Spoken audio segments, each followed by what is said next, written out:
welcome. Mumbai's air quality has been plummeting yet again, and this time on, it's worse than Delhi's.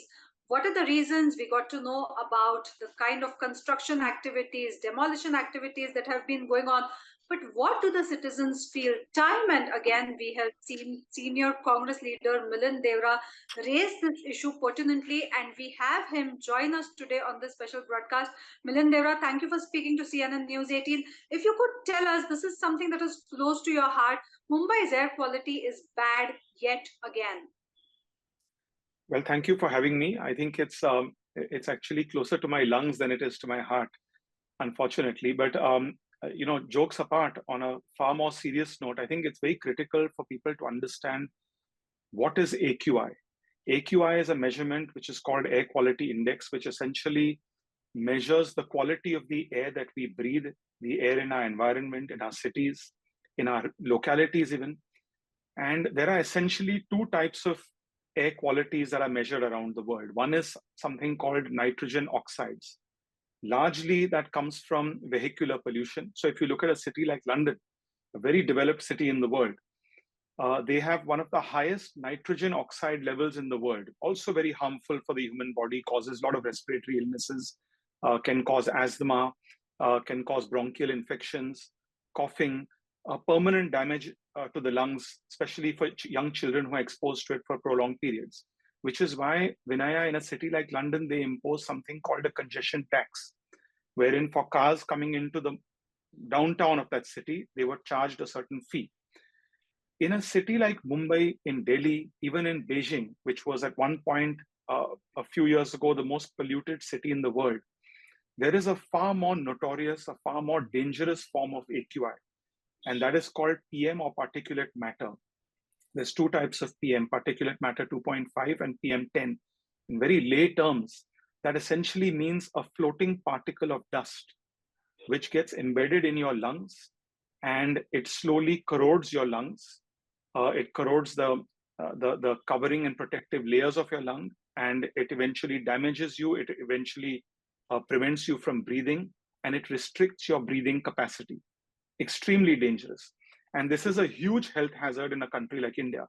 Now, unfortunately, Delhi, a few years ago, surpassed Beijing as the city with the worst air quality in the world.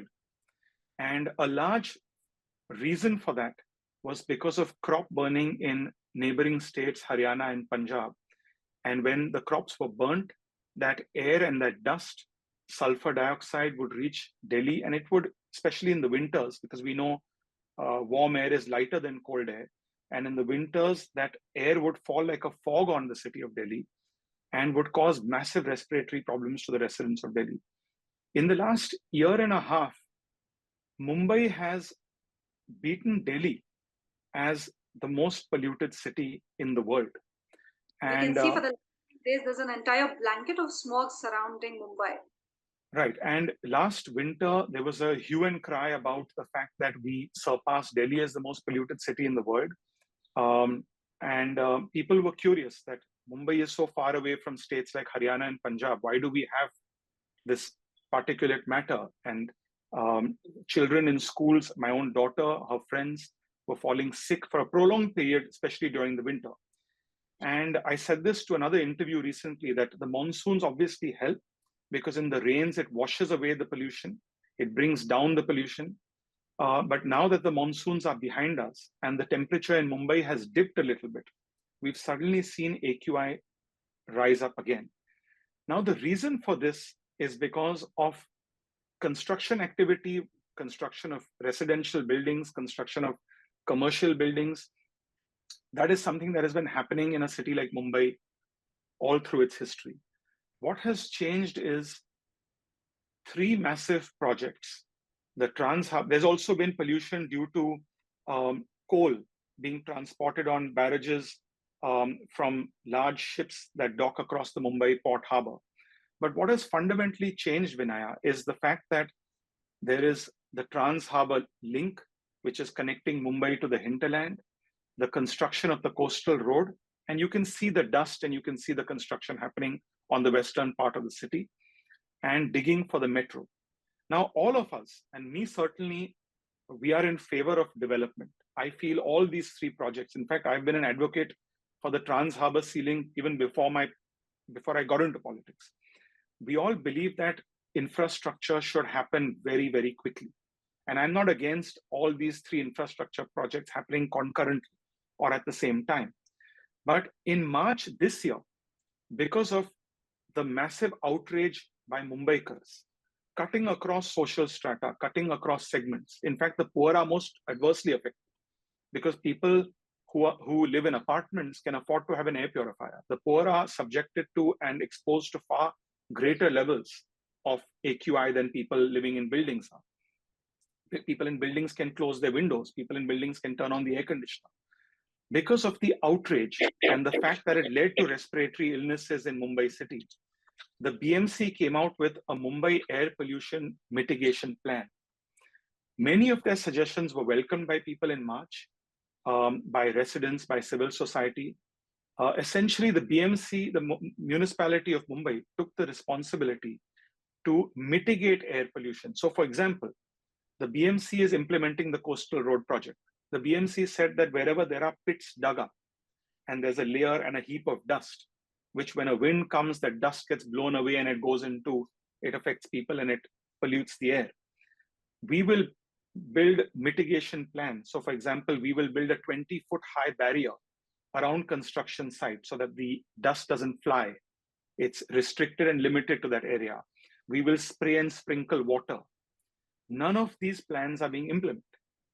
None of these plans are being implemented, but beyond that as well, under the national policy, the commissioner is the nodal authority to make sure that Mumbaikars don't choke and that Mumbaikars have the right to at least a decent quality of air.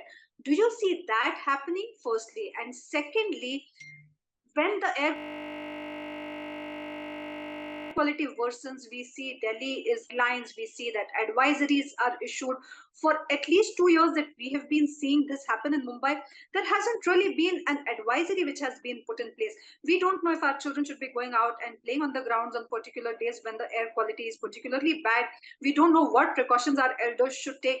Does this bother you? Yeah, I think it's a good point because certainly in Delhi, it took a long time for air pollution to become a political issue. And when it became a political issue, it forced the central government and the state government of Delhi, both of whom have a lot of control on different departments in Delhi, to issue advisories on a routine basis. Every winter, there would be, again, a debate about what we are doing with Punjab, what we're doing with Haryana. State government, local municipalities, central government would experiment with different policies. Unfortunately, and I say this unfortunately, that despite Mumbai being India's most polluted city, despite the fact that the average Mumbaikar, especially the poor Mumbaikar, is most adversely affected by this, and it's going to lead to massive respiratory illnesses in the years to come.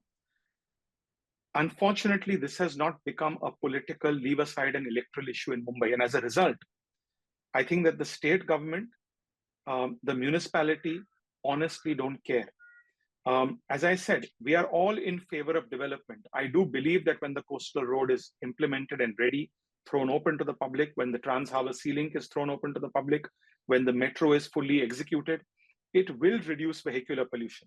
It will reduce nitrogen oxide levels in Mumbai. But there's no reason, this debate about development versus environment, development versus pollution, infrastructure versus pollution, they can coexist. It's not an either or argument. We can have infrastructure happening at record pace. We can have all three projects being implemented concurrently. And we can also have mitigation measures, which the BMC, as I mentioned, has released in March. Why are they not implementing what they released in March? So essentially, this calls for political will. And I'm a politician. I can tell you how politicians work. Politicians move and they go into action when things become political issues. So it's incumbent upon us as citizens, because this issue, you can be the Chief Minister of Maharashtra, you can be the Deputy Chief Minister of Maharashtra, you can be the former Chief Minister of Maharashtra, you can be the leader of opposition in the Maharashtra Assembly. We're all breathing the same air. We all live under the same sun, we're all breathing the same air. All our families are equally affected by this air quality. And unless it becomes a citizens' movement where the public respond and make this an electoral issue. The other problem, Vinay, to be very candid with you, is in March 2022, that was when the term of the municipal councillors expired. And for over a year and a half, there have been no elections to the BMC to elect 225 municipal councillors. That would have But also, that would is have all also, right, Milindevra, but the fact that there's a state government in place, there is, even if you say that the BMC commissioner is the nodal authority, still there are checks and balances in place. You still have the state government which is in function here. The fact that it is simplified, oversimplified, where you ask questions about whether you want development or clean air, as you rightly pointed out, that really is not a choice. The choice is when developmental projects are implemented to take care of the citizens' health. So do you see this as a deliberate callousness by the government itself, that it is not accountable to people's health? look, to be honest, if people at the level of the chief minister and the deputy chief ministers visited construction sites in Mumbai, which every politician does to claim credit and to say, look, we're monitoring the implementation and the rollout and the execution of these projects. If at one of those meetings, somebody held the BMC accountable, the BMC commissioner accountable, that why are we not implementing these mitigation measures that the BMC released in March, I can assure you, you'll see a reduction in AQI. So that's why I'm admitting to it. There is no political will. And the BMC is not an agency we can expect good quality governance from. People who live in Mumbai know what happens with the BMC. We know the kind of corruption that is in the BMC. So this has to become a citizens' movement for us to reach a level which even in Delhi, like you said, the governments were at least responding to public pressure. For that, there has to be a public outcry. And I believe that this winter, as the AQI level rises even further and it becomes hazardous for people, and people on their own, without a government advisory, without a BMC advisory, will choose to keep their senior citizens indoors, will choose to shut schools, will choose not to send their children to schools even if the schools are open. That will perhaps will lead to a public outcry and will perhaps lead to the government of Maharashtra and the BMC responding and reacting. Because coexistence of to make to this government with respect to the dropping air quality, what would they be, and what would be your message to people to make sure that this turns into a people's movement so that there's pressure on the politicians? My message to the government would be, and I would say this as a member of the opposition to the government, that we support the government's endeavor to implement infrastructure projects such as the Mumbai Coastal Road, the Trans Harbour Sea Link, the metro. Personally, these are projects close to my heart. These are projects I have advocated for, helped get environmental clearances from the government of India when I was an MP. Implement them in the right earnest as quickly as possible. They're great for Mumbaikars. But remember that we are all living under the same sun. We are all breathing the same air quality. What is affecting my children, the common person's children, is affecting the children and the families of those who are in power today. That is the message I would give to the government, including the bureaucrats and the municipal commissioner of Mumbai. My message to the people of Mumbai is, if you are experiencing, and you will start experiencing more symptoms in the months to come, cough, illnesses, fatigue, your children are falling sick, your members of your family are developing serious ailments like asthma.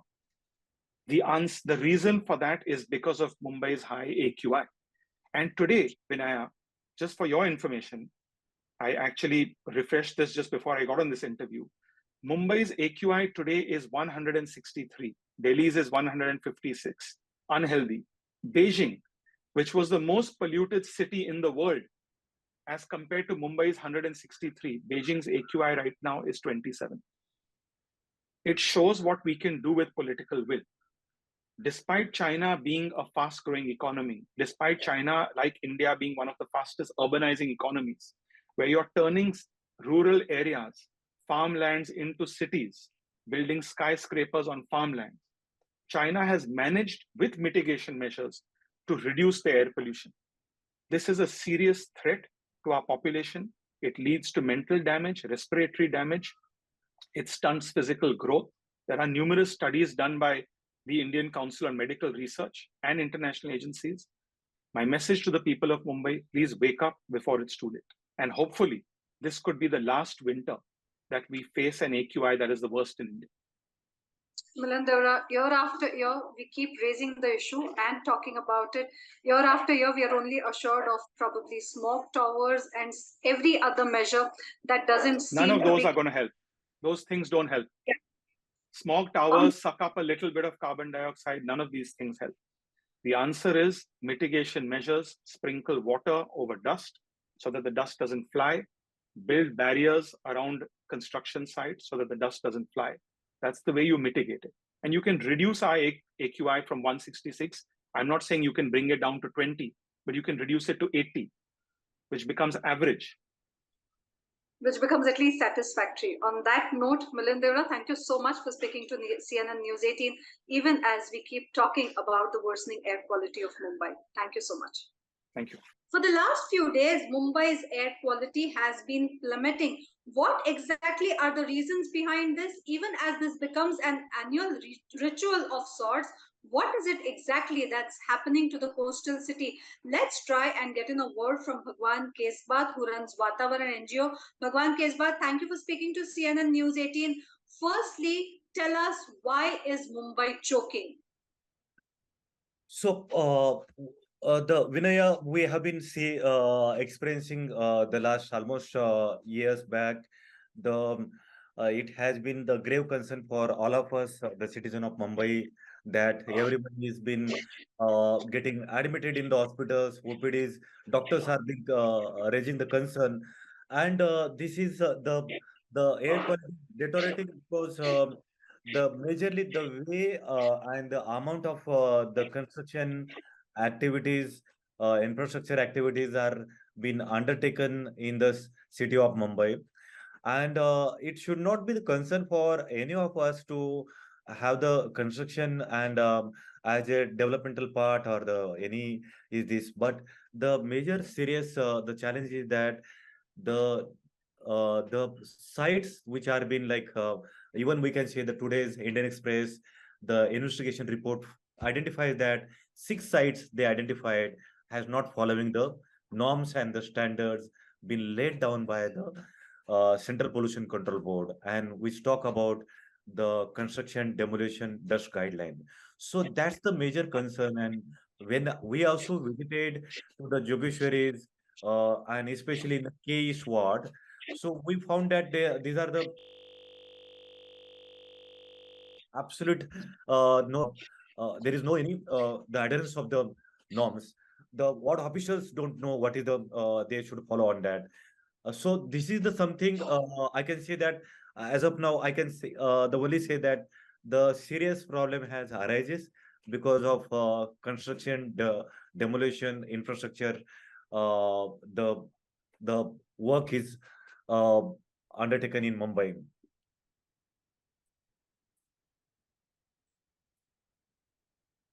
Do you see that as, because till a few years ago it was vehicular pollution that caused worsening of AQI in Mumbai? Do you see a shift now in the reasons behind the worsening AQI? You're telling us that it's primarily because of construction, demolition activities, and the infrastructure activities. Correct, correct. Because this is immediately at if you're coming out of the home and the when we had the ward level meetings with the citizen-based groups in this ward who has the highest level of construction activities happening, like Art Central Ward, K East and the K West ward, like we can say Andheri, Ville Parle and this entire area. So people were been like very clear that keep we don't know the construction happening, it's impacting parishani ho rahi hai, the we are in the difficult situation, but to whom to record, to whom to address, people are been not clear, but they are experiencing there are files of the cement or maybe the uh, the what we can silicas and other things have been piled on the road, but no one bothered about key. Bhagwan, I'm sorry to interrupt you. Correct me if I am wrong. There is already a national policy in place to tell the authorities how all these construction and infrastructure activities and demolition activities should go ahead. You have yourself been working with the authorities in order to see that the processes are streamlined. Why is it then that despite a policy being in place, Mumbaikars continue to choke like this and face these problems? So, yeah, I think that's very important question that when if we go back to in the month of Jan and February, when the honorable the commissioner of Mumbai City, who has came up with a very clear-cut, strong standpoint in the budgetary announcement, saying that we'll do the hotspot monitoring in the emissions where are happening. One, two. Apart from the State Pollution Control Board, will do the independent monitoring. And in the month of March, it was been also been developed the task force and the task force started means on the paper it was there कि ये हमने बना लिया. But when we went to the like in the case ward, the or other wards, the official don't know what's they supposed to do, and I think that's the major reason. Though there is a clear-cut direction from the National Clean Air Program, there is a clear-cut direction in the MCAP Mumbai Climate Action Plan. There is also been this series of the policy documents has been talking about that, but there is a absence in the implementation of the construction demolition guideline, Vinaya.